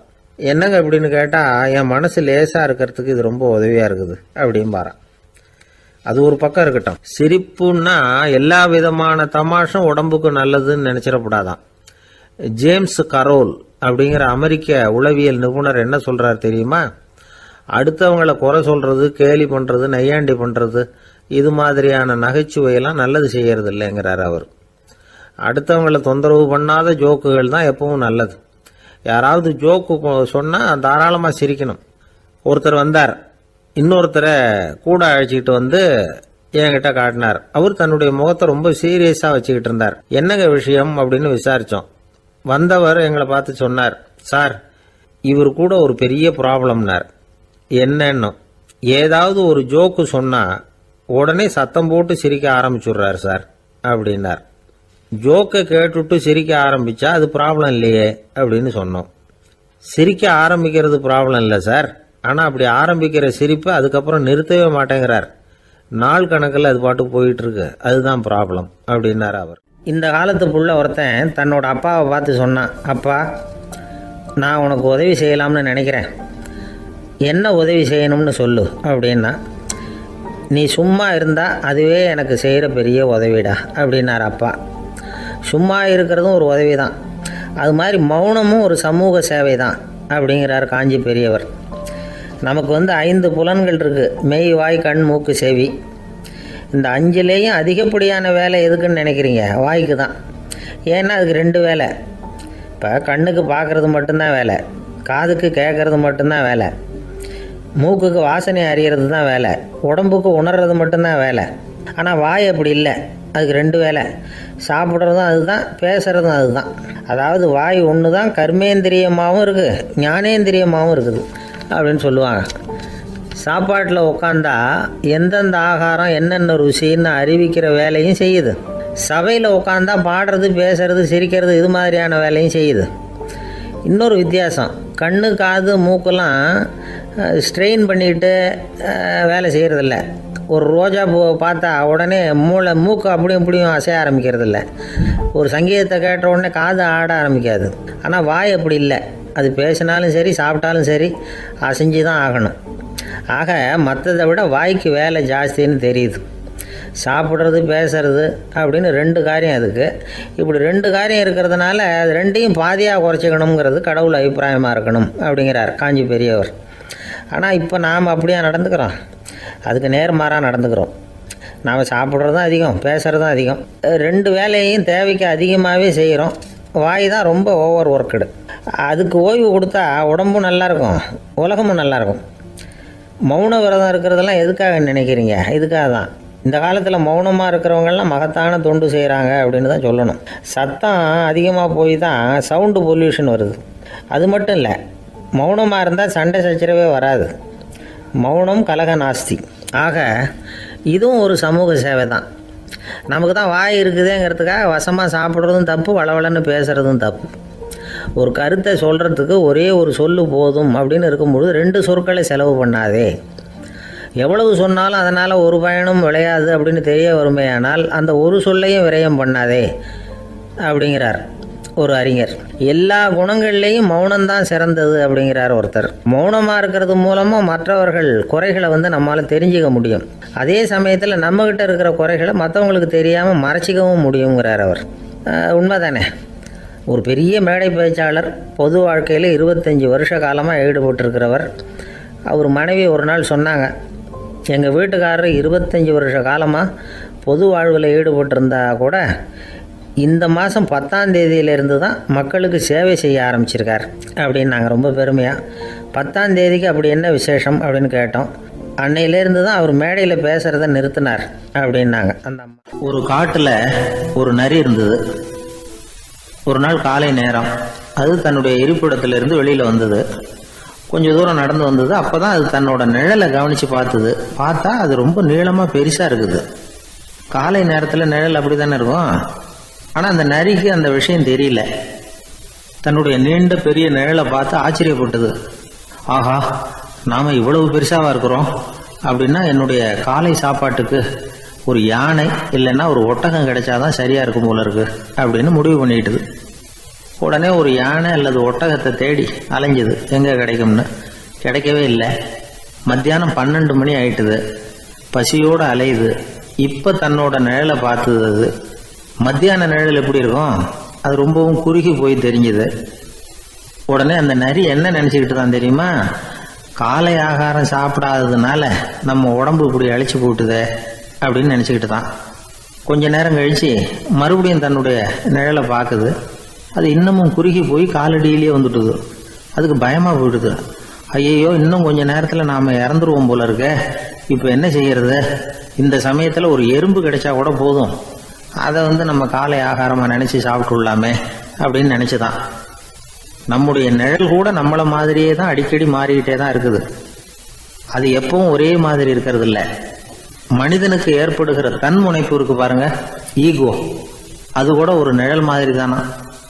அப்படி நினைக்க ஆரம்பிச்சுட்டா அதனால ஏதும் பிரச்சனை வராதான். தன்முனைப்பை நிழல் போலவே ஏற்றுக்கொள்ளுங்கள் அப்படிங்கிறது பெரியவங்க கருத்து. ஒரு காரியத்தை வெற்றிகரமா நல்ல விதமா செஞ்சு முடிக்கிறோம்னு வச்சுக்கோங்க, அந்த சமயத்துல ஒரு வித நுட்பமான தற்பெருமை நமக்குள்ள உண்டாகுது. இது இயற்கையானது, அதனால இது மேல பற்று வைக்கக்கூடாது. அப்படி வைக்க ஆரம்பிச்சுட்டா அந்த தற்பெருமை ஒரு நிரந்தர விருந்தாளியா நம்ம கிட்ட தங்கிக்கும். நம்ம நிழல் எப்படின்னு பாருங்க, நாம நடக்கும் பொழுது நம்ம பின்னாடியே வரும். தன்முனைப்பையும் அப்படியே நினைச்சுக்குங்க. நிழல் யாருக்கும் எந்த பிரச்சனையையும் உண்டாக்குறது இல்லை. ஆனா அந்த நிழலை கண்டே நாம பயப்பட ஆரம்பிச்சுட்டா நாம எதுலையும் வெற்றி காண முடியாது. நிழலோட சண்டை போடக்கூடாது. அது மாதிரி தன்முனைப்போடவும் நாம சண்டை போட வேண்டியதில்லை. இல்லாத ஒன்றோடு சண்டை போடுறது எப்படின்னா, அது இருட்டோட சண்டை போடுறது மாதிரி. நாம நிழல் கிடையாது, நம்ம கிட்ட இருக்கிற தன்முனைப்பு ஒரு நிழல். நம்ம நிழலையும் நமக்கு சமமா பாக்குறோம் பாருங்க, அங்கதான் சிக்கலே ஆரம்பம். இப்போ நாம நடந்து போய்கிட்டு இருக்கிறோம், நம்ம நிழல் தரையில விழுது. யாரோ ஒருத்தர் நம்ம நிழல் மேல காலை வச்சு நடந்து போறார். உடனே அவர்கிட்ட சண்டைக்கா போறோம், ஏண்டா என் நிழலை மிதிச்ச அப்படின்னு. நமக்கு தெரியும் அது நிழல் தாங்கிறது. அவர் உங்க மேல நடக்கல, உங்களுடைய நிழல் மேலதான் நடக்கிறார். அது மாதிரி உங்க தன்முனைப்பின் மேல யாராவது நடந்தா உங்களை அவமானப்படுத்துறதா நினைக்கிறீங்க. காரணம், நாமளும் நம்ம தன்முனைப்பும் ஒண்ணுங்கிற நினைப்பு தான் காரணம், மற்றபடி வேற ஒண்ணும் கிடையாது. நம்ம நிழல் மேல நடக்கிறவர் நம்மளை காயப்படுத்துறது இல்லை. தன்முனைப்பை வேண்டாத ஒன்னாவும் பார்க்க வேண்டியதில்லை. அது இயற்கை. நிழலை உங்க முன்னாடி வைக்க வேணாம், அது உங்க பின்னாடியே இருக்கட்டும். நிழலின் நிழலாகி விடாதீர்கள், நீங்கள் நீங்களாகவே இருங்கள். இதுதான் சான்றோர் சிந்தனை. ஒரு பேருந்துல ஒரே நெரிசல். ஒருத்தர் பக்கத்துல நின்றுகிட்டு இருந்தவர்கிட்ட ரொம்ப பணிவா விசாரிச்சார், ஏன் சார் நீங்க ஏதாவது பெரிய உத்தியோகத்துல இருக்கிறீங்களா அப்படின்னார். அப்படிலாம் ஒண்ணும் இல்லைங்க என்னார் அவரு. அப்படின்னா வேற ஏதாவது அரசியல்ல பெரிய பதவியில் இருக்கிறீங்களா அப்படின்னு கேட்டார். அதுவும் இல்லைங்கன்னார். சரி, பணமாவது அதிகமா வச்சிருக்கீங்களா அப்படின்னு கேட்டார். அப்படிலாம் ஒன்றும் கிடையாது சார்னார் அவரு. அப்புறம் எதுக்கடா என் காலை மிதிச்சுக்கிட்டு இருக்கிற, எடுறா காலை அப்படின்னாராம் இவர். பிரம்மத்தை அறிந்தவன் பிரம்மமாகிறான் அப்படின்னு ஒரு பெரியவர் பேசினார் ஒரு கோவில்ல. தைத்திரிய உபனிஷத்து அப்படி சொல்லுதான். இதை கேட்கும் பொழுது நமக்கு ஒரு சந்தேகம் வரும். அது எப்படி? பிரம்மத்தை அறிந்தவன் பிரம்மம் ஆகிறான்னா, சிங்கத்தை அறிந்தவன் சிங்கம் ஆகிறானா, தோசையை அறிந்தவன் தோசை ஆகிறானா? இப்படிப்பட்ட சந்தேகம் நமக்கு வர்றதுல ஒன்றும் ஆச்சரியம் இல்லை. இது இயற்கை. இதுக்கும் அந்த பெரியவரே பதில் சொல்றார். சிங்கம் வேற, நாம வேற. அதனால சிங்கத்தை அறிந்தவன் சிங்கம் ஆக மாட்டான். ஆனா பிரம்மம் வேற, நாம வேற இல்லை. அதனால பிரம்மத்தை அறிந்தவன் பிரம்மம் ஆகிறான் அப்படிங்கிறது அவரோட விளக்கம். மனிதன் அவன்தான் தான் பிரம்மங்கிறது தெரியாதனால தான் அதை வேற எங்கேயோ தேடிட்டு இருக்கிறான். கடைசியில் அது தான் தாங்கிறது புரிஞ்சுக்கிற பொழுது அவன் பிரம்மம் ஆயிடுறான். இதை விளக்கறதுக்கு ஒரு உபநிஷத்து கதையே இருக்கு. நமக்கு தெரிஞ்ச கதை தான், ஆனால் அதை வேற விதமான அர்த்தத்தில் விளையாட்டாக சொல்லிட்டு இருக்கிறோம். ஒரு சமயம் ஒரு 10 நண்பர்கள் ஒரு காட்டு வழியாக போய்கிட்டு இருக்கிறாங்க. குறுக்க ஒரு நதி, அதை கடந்து அடுத்த பக்கம் போகணும். எல்லாரும் ஒரு வழியாக கடந்து அடுத்த கரைக்கு போய் சேர்ந்துட்டாங்க. அங்கே போய் சேர்ந்ததுக்கு அப்புறம் எல்லாரும் பத்திரமா சேர்ந்துட்டோமா அப்படின்னு தெரிஞ்சுக்கிறதுக்காக எண்ணி பார்க்குறான் அந்த கூட்டத்து தலைவன். அவங்க மொத்தம் 10 பேர். ஆனால் அவன் எண்ணி பார்க்குறப்போ 9 தான் வருது. ஏன்னா அவன் தன்னை விட்டுவிட்டான். எதிரில் நிற்கிறவங்கள மட்டுமே எண்றான். ஐயோ 10வது ஆள் எங்கேங்கிறான், பதறான். சரி நீ இரு, நான் எண்ணி பார்க்குறேன்னு சொல்லிவிட்டு இன்னொருத்தன் வந்து எண்றான். அவனும் தன்னை விட்டுட்டு எண்றான். 9 தான் வருது. எல்லாரும் கொய்யோ முறையோன்னு கத்த ஆரம்பிச்சிட்டாங்க. அந்த சமயத்தில் ஒரு பெரியவர் அந்த பக்கமாக வர்றார். என்ன விஷயம்னு விசாரிக்கிறார். 10வது ஆள் 6 அடிச்சுட்டு போட்டுது அப்படின்னு சொல்லி இவங்க அழறாங்க. சரி அழாதீங்க அப்படின்னு சொல்லி அந்த தலைவனை பார்த்து இப்படி வாங்குறார். வர்றான். இப்போ எனக்கு முன்னாடி ஒரு தரம் எண்ணு பார்க்கலாம்ங்கிறார். 1 2 3ன்னு ஆரம்பித்து 9ல் வந்து முடிக்கிறான். உடனே பெரியவர் நீ தான் அந்த 10வது ஆள் அப்படிங்கிறார். இது உண்மை. நாம தான் அது. நாம தான் நம்மளை வேற எங்கேயோ தேடிட்டு இருக்கிறோம். நாம எங்கேயோ தேடிட்டு இருக்கிறோமே, அந்த பிரம்மம் நாம தான். இப்படி ஒரு பெரிய உண்மையை விளக்கறதுக்காக தான் அப்படி ஒரு கதை சொல்லப்பட்டது. ஆனால் அதை வந்து நாம் வேற விதமாக வேடிக்கையாக உபயோகப்படுத்திக்கிட்டு இருக்கிறோம். எப்படி தெரியுமா? ஒரு ஆத்தங்கரையில் ஒரு 10 பேர் முழிச்சுக்கிட்டே நின்றுக்கிட்டு இருந்தாங்களாம். அந்த பக்கமாக வந்த ஒருத்தன் ஏன் இப்படி முழிச்சுக்கிட்டு நிற்கிறீங்கன்னு கேட்டிருக்கிறான். எங்களுக்கு நீச்சல் தெரியாது, நாங்கள்லாம் அடுத்த கரைக்கு போய் சேரணும் அப்படின்னாங்களாம். சரி நான் கொண்டுட்டு போய் விடுறேன். எல்லாரும் அக்கறைக்கு போய் சேர்ந்த உடனே ஆளுக்கு ₹1 வீதமாக மொத்தம் ₹10 எனக்கு கொடுக்கணும் அப்படின்ட்டுருக்கான் இவன்.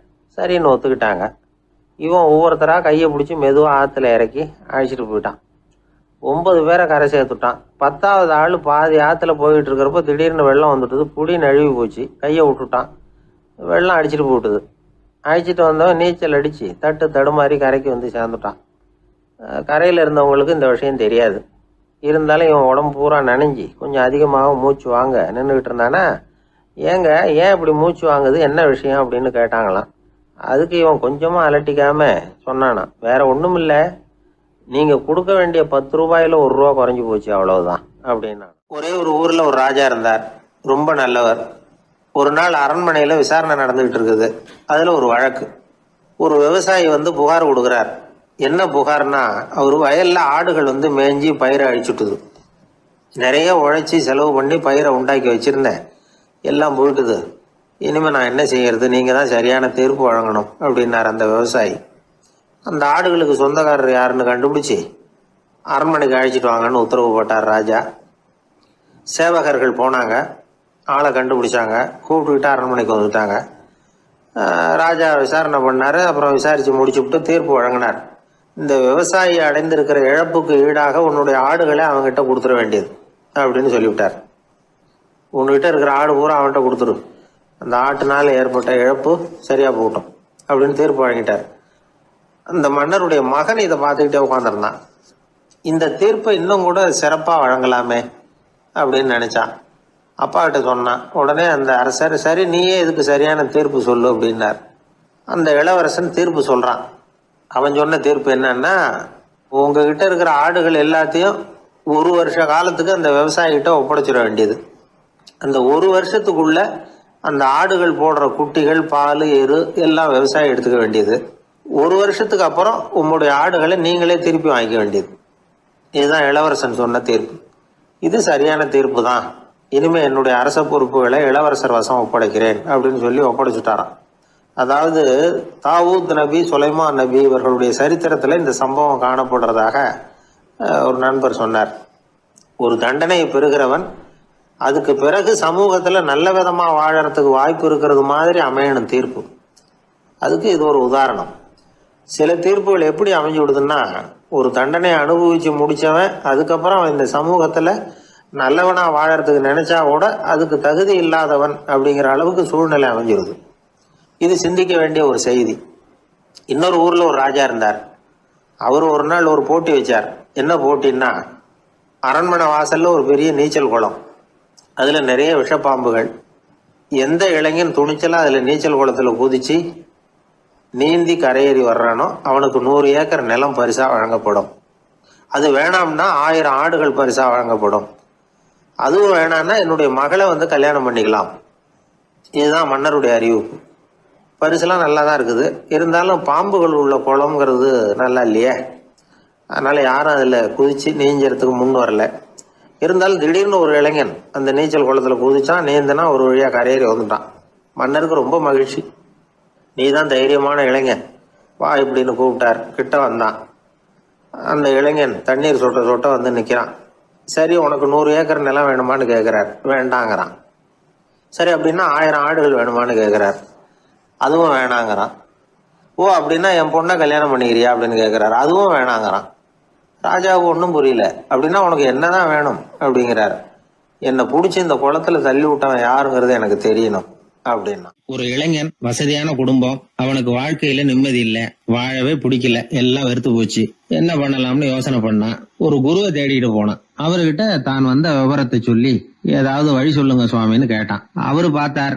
சரி, அதுக்கு முன்னாடி உன்னை பத்தி கொஞ்சம் சொல்லு, எவ்வளவு படிச்சிருக்கிற, என்ன தெரியும் உனக்கு அப்படின்னு கேட்டார். சுவாமி, நான் ஒழுங்கா படிக்கல, எதுவும் தெரியாது, ஆனா ஒண்ணு, கொஞ்சம் சதுரங்கம் ஆட தெரியும் எனக்கு, அவ்வளவுதான். குரு கொஞ்சம் யோசனை பண்ணார். பக்கத்துல இருந்த ஒரு சீடனை கூப்பிட்டார். அவங்கிட்ட ஒரு பேரை சொல்லி, நீ உடனே போய் அந்த பிக்ஷுவை இங்க கூப்பிட்டுட்டு வா அப்படின்னார். வரும்பொழுது ஒரு சதுரங்க பலகையும் அதுல விளையாடுறதுக்கான காய்களையும் எடுத்துட்டு வா, அப்படியே நம்ம சீடர்கள் எல்லாரையும் இங்க வர சொல்லு அப்படின்னு சொன்னார். கொஞ்ச நேரத்துல எல்லாரும் வந்து சேர்ந்தாங்க. சதுரங்க பலகையை கொண்டாந்து வச்சாங்க. அந்த பிக்ஷுவும் வந்து சேர்ந்தார். குரு முன்னாடி அடக்கமா நின்னார். குரு அவரை கிட்டத்துல கூப்பிட்டு கொஞ்ச நேரம் சதுரங்கம் ஆடணும்னார். அந்த பிக்ஷுவுக்கு சதுரங்கம்னா என்னன்னு தெரியாது. இருந்தாலும் மறுப்பு எதுவும் சொல்லல. குரு சொன்னார், பிக்ஷுவே, நீர் என்னுடைய சீடர், என்னுடைய பேச்சை மறுக்காதவர், உம்முடைய அடக்கத்தையும் பணிவையும் நான் அறிவேன். எனக்காக உயிரையும் கொடுக்கறதாக சொல்லி இருக்கிறீங்க. இப்போ அதுக்கான வாய்ப்பு வந்திருக்குது. நீங்க இந்த இளைஞனோட சதுரங்கம் ஆடணும். தோத்து போனா இந்த வாளால தலையை சீவி விடுவேன். ஆனா இறந்தாலும் உமக்கு சொர்க்கம் நிச்சயம். நீங்கள் வெற்றி பெற்றுட்டா தோற்று போன இந்த இளைஞனின் தலையை சீவி விடுவேன். சரி, இப்போ நீங்க ஆட ஆரம்பிக்கலாம்னார். ஆட்டம் ஆரம்பமாச்சு. அந்த பிக்ஷு முகத்துல சலனமே இல்ல. சாவை பத்தி கவலைப்பட்டதாவே தெரியல. எதுவும் புரியலன்னாலும் குருவின் கட்டளைங்கிறதுனால ஏதோ ஒரு காயை நகர்த்திட்டு இருந்தார். சுத்தி இருந்த சீடர்கள் முகத்துல திகில், பயம், பாவம், நம்ம பிக்ஷு நிலைமை இப்படி ஆயிட்டுதே அப்படிங்கிற கவலை. குரு கையில பெரிய வாள் பளபளப்பா தயாரா இருக்குது. பிக்ஷு காயை நகர்த்துறது ஆரம்பத்திலேயே ஆச்சரியமா தெரிஞ்சாலும் அவருக்கு சதுரங்கம் பத்தி எதுவுமே தெரியாதுங்கிறது இளைஞனுக்கு புரிஞ்சு போச்சு. அவனுக்கு உற்சாகம் வந்துட்டது. சுறுசுறுப்பா காய்களை நகர்த்த ஆரம்பிச்சான். பிக்ஷு கொஞ்சம் கொஞ்சமா தோத்துக்கிட்டே வந்தார். சுத்தி இருக்கிற சீடர்கள் முகத்துல சொல்ல முடியாத வேதனை, இளைஞன் முகத்துல மகிழ்ச்சி. நிமிர்ந்து பார்த்தான் எதிரில இருந்த பிக்ஷுவை. அவர் முகத்தை பார்த்ததும் இவனுக்கு ரொம்ப பாவமா இருந்தது. அந்த முகத்துலதான் எவ்வளவு சாந்தம், எவ்வளவு இனிமை, அவர் கண்கள்ல எவ்வளவு கருணை. இவர் சாகத்தான் வேணுமா? இளைஞன் யோசிக்க ஆரம்பிச்சான். நாம இறந்து போனா யாருக்கும் எந்த இழப்பும் இல்ல. வீணாகி போன தன்னுடைய வாழ்வும் சாவும் யாரையும் பாதிக்க போறதில்ல. ஆனா துறவியும் ஞானியுமான கருணை மிக்க இந்த பிக்ஷு இறந்தா அது எவ்வளவு பெரிய இழப்பு. அதுக்கு நாம காரணமா இருக்கிறதா அப்படின்னு நினைச்சு பார்த்தான் அந்த இளைஞன். உடனே கண்ணாபின்னான்னு விளையாட ஆரம்பிச்சுட்டான். அதாவது தான் தோத்து போகணுங்கிறதுக்காகவே. ஆட்டத்தை கூர்ந்து கவனிச்சுக்கிட்டு இருந்த குரு திடீர்னு சதுரங்க பலகையை கழுத்து தள்ளினார். காய்கள்லாம் செதறி போட்டுது. எல்லாரும் திகைச்சு போயிட்டாங்க. யாருக்கும் வெற்றி தோல்வி இல்லைன்னு அறிவிக்கிறேன் குரு. தம்பி, உன்னுடைய மன ஒருமைப்பாட்டை கவனிச்சேன். முழுமையா ஆட்டத்துல மூழ்கி போனதையும் பார்த்தேன். கடைசியில உயிர் தியாகம் பண்ண முடிவெடுத்து தாறுமாறா ஆட ஆரம்பிச்சதையும் கவனிச்சேன். வாழ்க்கை என்னங்கிறதும் எந்த வாழ்க்கை பயனுள்ள வாழ்க்கைங்கிறதும் உனக்கு புரிஞ்சுட்டுது. இப்ப இங்க அதை நீ கத்துக்கிட்ட. உன்னுடைய மனம் பக்குவ நிலை அடைஞ்சுட்டுது.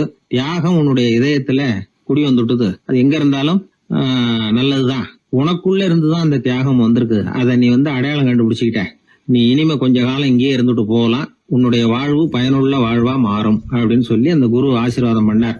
இந்த காலத்திலயும் ஒருத்தர் அது மாதிரி தன்னுடைய வாழ்க்கையை பயனுள்ளதாக ஆக்கிக்கணும்னு ஆசைப்பட்டார். உடனே சதுரங்கம் ஆட ஆரம்பிச்சார். அப்புறம் சீட்டாட ஆரம்பிச்சார். கொஞ்ச நாள் கழிச்சு அவரை பார்த்த நண்பர் ஒருத்தர் கேட்டார், என்னங்க சீட்டாட ஆரம்பிச்ச பிறகு வாழ்க்கை பயனுள்ளதா ஆச்சா அப்படின்னு கேட்டார். ஆச்சுன்னார் அவர். யாருக்கு, உங்களுக்கான்னு கேட்டார். இல்லைங்க, நான் யாரோட ஆடுனோ அவருக்கு வாழ்க்கை பயனுள்ளதா ஆச்சு அப்படின்னு ஒரு விளக்கம் கொடுத்தாராம். அதனால வாழ்க்கைங்கிறது ரொம்ப நுட்பமான ஒன்று. அந்த நுட்பமான வாழ்க்கையை புரிஞ்சுக்கிட்டு அதுக்கப்புறம் அதை பயனுள்ளதாக மாற்றிக்கொள்ள வேண்டியது மனிதர்களுடைய கடமை. ஒரு நண்பர் யாருக்கோ ஃபோன் பண்ணிட்டு இருந்தார். அவர் பேசி முடிச்சதும் நான் அவரை பார்த்து, இப்போ ஃபோன் பண்ணீங்களே, அந்த ஃபோன் நம்பர் என்ன அப்படின்னு கேட்டேன். அவர் தலையை சொரிஞ்சுக்கிட்டார். ஞாபகம் வரலன்னார். சரி சார், அதை விடுங்க, உங்கள் மனைவி பேர் என்ன அப்படின்னு கேட்டேன். மாலதின்னார். என்ன சார் இது வேடிக்கை, கொஞ்ச நேரத்துக்கு முன்னாடி பேசின ஃபோன் நம்பர் மறந்து போச்சு.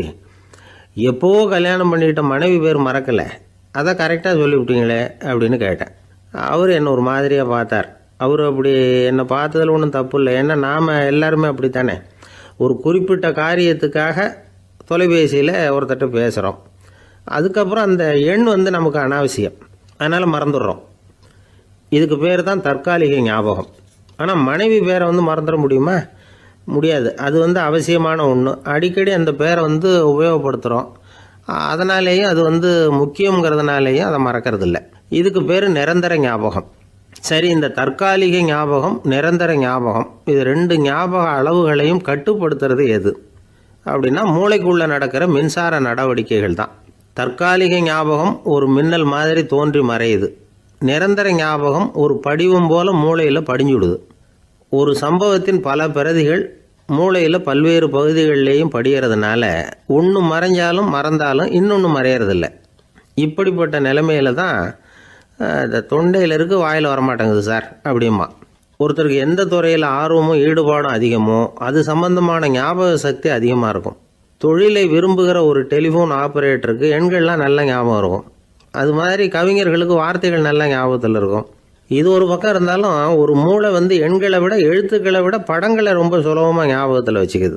புரிஞ்சுக்கிற தன்மை, அனுபவம், புத்தி கூர்மை இது கூடி குறையிறத பொறுத்து ஞாபக சக்தியும் ஏறும் இறங்கும். இப்போ உதாரணத்துக்கு ஒரு பையனுக்கு படித்தது எதுவும் ஞாபகத்தில் இல்லைன்னா அவன் அதை சரியாக புரிஞ்சுக்கலைன்னு அர்த்தம். இந்த மறதிங்கிறது எந்த சமயத்தில் ஒரு பிரச்சனை ஆகுது தெரியுமா? உங்களுக்கு வேண்டியப்பட்ட ஒருத்தரை ஞாயிற்றுக்கிழமை சாயந்தரம் சரியாக 5 மணிக்கு கடற்கரைக்கு வர சொல்லிவிட்டு அந்த நேரத்தை மறந்துவிட்டா அது பரவாயில்ல, வர சொன்னதையே மறந்துவிட்டா தான் நிலைமை மோசம்னு அர்த்தம். இப்படி இருந்தால் இது சிகிச்சை எடுத்துக்க வேண்டிய நிலைமைங்கிறத புரிஞ்சுக்கணும். ஆமாம், இதுக்கும் மருந்து இருக்குது. ஆனால் மூளை குறிப்பிட்ட அளவுக்கும் கீழே இயங்குறப்போவோ இன்னொன்று சொல்லுவாங்க, இந்த நியூரோ டிரான்ஸ்மிட்டர் அப்படின்னு சொல்லுவாங்க. அப்படிங்கிற மூளை ரசாயனம் ரொம்பவும் குறைஞ்சி போகிறப்போ மட்டும்தான் உபயோகப்படும். டாக்டர் என்ன சொல்கிறாங்க தெரியுமா? மூளையை பொறுத்த வரைக்கும் அதில் ஞாபக சக்தி அதிகமாக உள்ள மூளை, மறதி உள்ள மூளை அப்படின்னு ஒன்றும் கிடையாது அப்படிங்கிறாங்க. நினைவு வச்சுக்கிறதுக்கு பயிற்சி அளிக்கப்பட்ட மூளை, பயிற்சியற்ற மூளை அப்படின்னு வேணும்னா சொல்லலாம் அப்படின்னு சொல்கிறாங்க. அதனால் நம்ம ஞாபக சக்திங்கிறது நம்மக்கிட்ட இருக்கிற பயிற்சி, முயற்சி இதை பொறுத்து தான் அமையும். ஒருத்தர் ஒரு பென்சிலை எங்கேயோ வச்சுக்கிட்டு தேடிக்கிட்டு இருந்தார். அப்புறம் என்னமோ தீவிரமாக யோசனை பண்ணி அதை ஞாபகப்படுத்தி பார்த்துக்கிட்டு இருந்தாராம். எதிரில் உட்காந்துருந்தவர் சொன்னார், பென்சிலை தானே தேடிக்கிட்டு இருக்கீங்க, அது உங்கள் வலது காதில் இருக்குது சார் அப்படின்னாராம் அவர். இதுக்கு அவர் சொல்லியிருக்காரு, பென்சிலை வலது காதில் தான் வச்சுருக்கேங்கிறது எனக்கு நல்லா ஞாபகம் இருக்குது, ஆனால் எது வலது காதுங்கிறது தான் மறந்து போச்சு அப்படின்னாராம். அவர் அதை தான் யோசிச்சுட்டு இருந்திருக்கிறார். ஒரு ஊரில் ஒரு குரு இருந்தார், ஜென் குரு. அவரை தேடிட்டு ஒரு மன்னர் வந்தார். வந்தவர் ஜப்பான் மன்னர். தோட்டக்கலையை பற்றி தெரிஞ்சுட்டு போகிறதுக்காக அவர் வந்தார். எப்படி தோட்டம் அமைக்கிறது அப்படிங்கிறத பற்றி அந்த குரு விவரமாக சொல்லி கொடுத்தாரு. 1 நாள் 2 நாள் இல்லை, 3 வருஷம் கற்றுக் கொடுத்தார். அதுக்கப்புறம் சொன்னார், நான் கற்றுக் கொடுத்துட்டேன், இனிமேல் நீங்கள் போகலாம், போய் தோட்டம் அமைக்கலாம், அதுதான் உங்களுக்கு பரிசை. தோட்டம் அமைச்ச பிறகு சொல்லி அனுப்புங்க, நான் பார்க்குறேன். நீங்கள் இங்கே என்னவெல்லாம் கற்றுக்கிட்டீங்களோ அதையெல்லாம் அங்கே செயல்முறையில் செஞ்சு காட்டுங்க அப்படின்னு சொல்லி அனுப்பி வச்சார். மன்னர் போனார். அரண்மனைக்கு பக்கத்திலே ஒரு பெரிய தோட்டத்தை உண்டு பண்ணினார். அழகான மரங்களையும் செடிகளையும் உருவாக்கினார். கிட்டத்தட்ட 1000 தோட்டக்காரர்களை பயன்படுத்தி 3 வருஷங்கள் முயற்சி பண்ணி அந்த அழகான தோட்டத்தை உருவாக்கினார். குருக்கிட்ட இருந்து செய்தி வந்தது, நாளைக்கு தோட்டத்தை பார்க்குறேன் அப்படின்னு. மன்னர் உடனே சுறுசுறுப்பாயிட்டார். முதல் நாளே தோட்டத்தை சுத்தப்படுத்தினார். ராத்திரி பூரா யாரும் தூங்கலை. எல்லாருக்கும் தோட்டத்தை ஒழுங்குபடுத்துகிற வேலை. அது அந்தந்த இடத்துல ஒழுங்காக இருக்குதா அப்படின்னு சரி பார்த்தாங்க. ஒரு தவறும் இல்லாத வகையில் அதை ஒழுங்குபடுத்தினாங்க. மறுநாள் குரு வந்தார், தோட்டத்தை பார்த்தார். அவருக்கு கோபம் வந்துட்டுது. மன்னருக்கு ஆச்சரியம், எப்பவும் சிரிச்சுக்கிட்டே இருக்கிறவர் இப்போ இப்படி இருக்கிறாரே அப்படின்னு. மெதுவாக குருக்கிட்ட போய் எல்லாம் சரியாக தானே இருக்குது அப்படின்னார். எல்லாம் சரிதான், ஆனாலும் எங்கே அந்த பொன்னிற காற்று அப்படின்னார். உதிர்ந்த இலைகள், பொன் மஞ்சள் நிற இலைகள் காற்றில் அப்படி புரண்டு ஓடுவதை நான் பார்க்க முடியவில்லையே அப்படின்னாராம். அது இல்லாமல் இந்த தோட்டம் உயிரோட்டம் உள்ளதாக இருக்காது, இதில் பாடல் இல்லை, ஆடல் இல்லை, அதெல்லாம் இல்லாமல் இந்த தோட்டம் ரொம்பவும் செயற்கையாக தெரியுதுன்னாராம். மன்னர் இப்போ தான் யோசனை பண்ணார். கீழே கிடந்த காஞ்சி போன இலைகள் மட்டும் இல்லை, மரத்தில் இருந்த காஞ்சி போன இலைகளையும் அப்புறப்படுத்தி சுத்தமாக வச்சிருக்கிறார். இறப்பும் வாழ்க்கையினுடைய ஒரு பகுதி தான். மரணம்ங்கிறது வாழ்க்கைக்கு எதிரானது அல்ல, அதை நிரப்பும் ஒரு பகுதி தான் அது. மரணம் இல்லையில் வாழ்க்கையே இல்லை அப்படிங்கிறது பெரியவங்க கருத்து. இப்போ அந்த தோட்டம் அழகாக தான் இருக்குது, இருந்தாலும் அது ஒரு ஓவியம் மாதிரி உயிர் இல்லாமல் இருக்கு. குரு ஒரு வாளியை கையில் எடுத்துக்கிட்டார். தோட்டத்தை விட்டு வெளியில் போனார். ஏற்கனவே வீசி எறிந்த அந்த சருகுகளை எல்லாம் அள்ளி கொண்டுகிட்டு வந்தார். உள்ள எல்லா இடங்கள்லையும் அதை வீசினார். உடனே காற்று அந்த காய்ந்த சருகுகளையும் பழுத்த இலைகளையும் அசைக்க ஆரம்பிச்சுட்டுது. இப்போ அங்கே சலசல சத்தம், சங்கீதம், இலைகளின் நடனம், ஓவியம் மாதிரி இருந்த அந்த தோட்டத்துக்கு இப்போ உயிர் வந்துட்டுது. இதுதான் அந்த பொன்னான காற்று அப்படின்னாராம் குரு. மன்னருக்கு புரிஞ்சுது. மிகப்பெரிய ஜென் கேள்வி ஒன்று உண்டு. உம்மான் அப்படிங்கிற ஒரு பெரிய குருவை பார்த்து துறவி ஒருத்தர் கேட்டாராம், இலைகள் எல்லாம் கீழே விழுந்து மரங்கள் மொட்டையாக இருக்கும் பொழுது என்ன நடக்கும்? இதுதான் கேள்வி. இதுக்கு உம்மான் சொன்ன பதில் பொன்னான காற்று, தி கோல்டன் விண்ட் அப்படின்னாராம். இதுக்கு என்ன விளக்கம்னா, உன்னுடைய எண்ணங்கள் எல்லாம் உன்னுடைய மனசிலிருந்து கீழே விழுந்து உனது உள்ளுணர்வானது மொட்டையாக நிற்கும் நிலைதான் அது. உனது வேர்களின் அருகில் காற்று வீசுகிறது. எல்லா எண்ணங்களும் உன்னிலிருந்து வெகு தூரத்துக்கு புரண்டு கொண்டே சென்று விடுகிறது. நீ அவற்றை கடந்து விட்டால் நீ அவைகளுக்கெல்லாம் மேலெழுந்து கீழே பார்ப்பவனைப் போல நிற்க ஆரம்பித்து விடுவாய். அதுதான் தியானம் என்பது அப்படின்னு சொல்றாங்க. தியானம்ங்கிறது எண்ணத்துக்கு எதிரானதில்லை. தியானம்ங்கிறது எண்ணங்களை கடந்து செல்வது தான். அதுக்கப்புறம் நாம் பொன்னிற காற்றில் ஆட ஆரம்பிச்சிருவோம். இதுதான் பெரியவர்கள் சொல்றது. என்கிட்ட ஒருத்தர் தோட்டம் அமைக்கணும்னு யோசனை கேட்டு வந்தார். எல்லாம் சொல்லி கொடுத்தேன். செடிகள்லாம் செழிப்பாக வளரணும்னா வேர் காயாமல் பார்த்துக்குங்க, தினமும் தண்ணி விடுங்க அப்படின்னு சொல்லி அனுப்பி வச்சேன். ஒரு மாதம் கழிச்சு அவர் தோட்டத்தை பார்க்கறதுக்காக போனேன். போய் பார்த்தா எல்லா செடியும் வாடி கிடக்குது. என்னங்க இப்படி பண்ணிவிட்டீங்கன்னு. நீங்கள் சொன்னபடி தான் செஞ்சேன்னார். என்ன செஞ்சீங்கன்னு கேட்டேன். வேர் காயாமல் பார்த்துக்க சொன்னீங்க, தினமும் ஒரு தடவை எல்லா செடியையும் ஒவ்வொன்றா பிடுங்கி பார்த்து வேர் காயாமல் இருக்கா அப்படின்னு பார்த்துட்டு அதுக்கப்புறம் தண்ணி பாய்ச்சனே, அவ்வளவுதான் அப்படின்னார். அந்த ஆளை கண்டா ஏன் இப்படி முகத்தை திருப்பிக்கிட்டு வர்றீங்க அப்படின்னு கேட்டார் ஒருத்தர் நண்பர்கிட்ட. எலெக்ஷனில் அவன் எதிர்த்து நின்னவன் சார், என்ன அவங்ககிட்ட நமக்கு என்ன பேச்சுவார்த்தை அப்படின்னாராம் ரொம்ப கோபமாக இவர். சரி, அந்த ஆள் யாருன்னு கேட்டேன். என் கூட பிறந்த தம்பி தான் சார் அப்படின்னார் அந்த கோபம் குறையாமல். அதாவது நம்ம ஊர் நிலவரம் இப்படி. அதாவது அண்ணனும் தம்பியும் எதிர்த்து நிற்பாங்க தேர்தலில், ஒருத்தர் கண்டா பேசிக்கிறது இல்லை.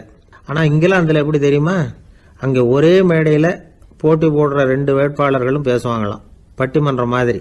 ஒருத்தர் முதல்ல எழுந்திருப்பார், நான் இந்த தேர்தலில் வெற்றி பெற்றால் என்னென்ன செய்வேன் அப்படின்னு சொல்லிவிட்டு உட்காருவார்.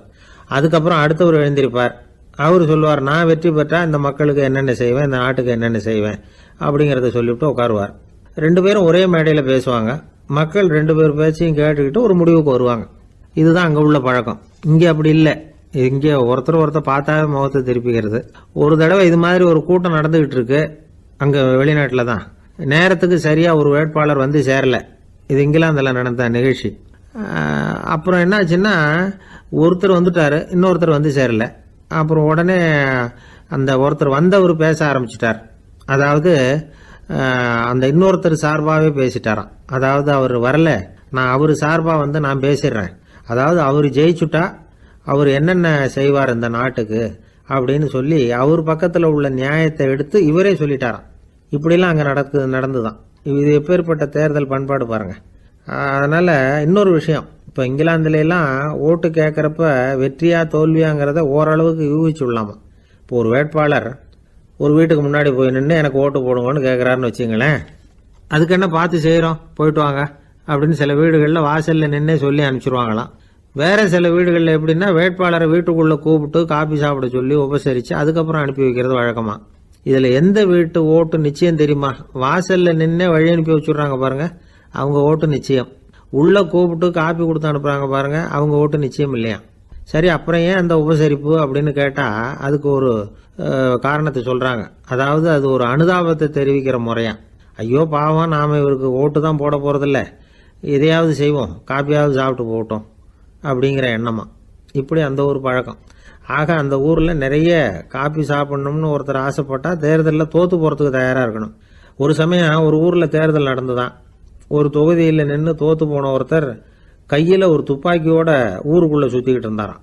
ஒரு போலீஸ்காரர் அவரை பார்த்துட்டு சந்தேகப்பட்டிருக்கார். அதனால் அவரை தடுத்து நிறுத்தி, என்ன இது துப்பாக்கியோட சுற்றுறீங்களேன்னு விசாரிச்சிருக்கார். இதுக்கு அவர் சொன்னாராம், சார், இந்த தொகுதியில் மொத்தம் 1,00,000 வாக்காளர்கள், அதில் எனக்கு 10,000 பேர் மட்டும்தான் எனக்கு ஓட்டு போட்டிருக்கிறாங்க. அப்படின்னா எனக்கு வேண்டாதவங்க இந்த தொகுதியில் 90,000 பேர் இருக்கிறாங்கன்னு அர்த்தம். இப்படி ஒரு சூழ்நிலையில் நான் என்னுடைய பாதுகாப்புக்கு ஆயுதம் இல்லாமல் நடமாடலாமா அப்படின்னு கேட்டாராம். எவ்வளவு எச்சரிக்கை பாருங்க. நம்ம ஊரில் சில பேர் ஓட்டு கேட்குற விதமே தனி. ஒருத்தர் ரொம்ப சாமர்த்தியமாக ஓட்டு கேட்பாராம். அவர் எப்படின்னா, ஒரு வீட்டுக்கு போறாருன்னு வச்சுங்களேன், அந்த நேரம் அந்த வீட்டுக்காரரு என்ன செஞ்சுக்கிட்டு இருக்கிறாரோ அதே வேலையை இவரும் கொஞ்ச நேரம் செய்வாராம், அவருக்கு ஒத்தாசையா. அதுக்கப்புறம் மெதுவாக பேச்சு கொடுப்பார், ஓட்டு கேட்பார், இது மாதிரி எலெக்ஷனில் நிற்கிறேன் கவனிக்கணும்னு. அது மாதிரி ஒரு தடவை அவர் போனப்ப அங்கே அவர் என்ன பண்ணிட்டு இருக்காரு, வீட்டுக்கு